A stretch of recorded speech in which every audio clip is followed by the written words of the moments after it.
Sue. Here's your second little bird. Yeah, my baby. Good boy. Oh.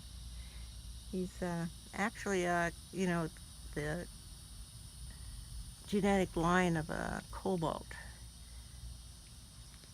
So, he's real dark and beautiful with his light white tummy and his silver head. He's so pretty. You are so pretty. You good boy. Huh? Let me see. Can you step up? Good. Good birdie. Don't be scared. He says, I'm outside. It's scary out here. It's scary out here. Yeah. Oh, you're so cute. You're so sweet.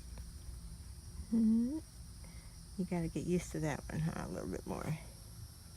You're that cutie.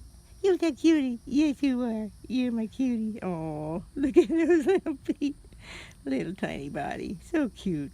You're so cute. You're so cute. Yes, you are. Yeah. Oh, you talking? Huh? You talking? How cute. Oh. Aw. And I don't know if you have long hair, but he really, really likes to get in the long hair. Like, get all hidden back in there. Oh, our birdies are so sweet. This is just a darling little guy. I know you're going to be happy with both of these. They're both beautiful. Yes.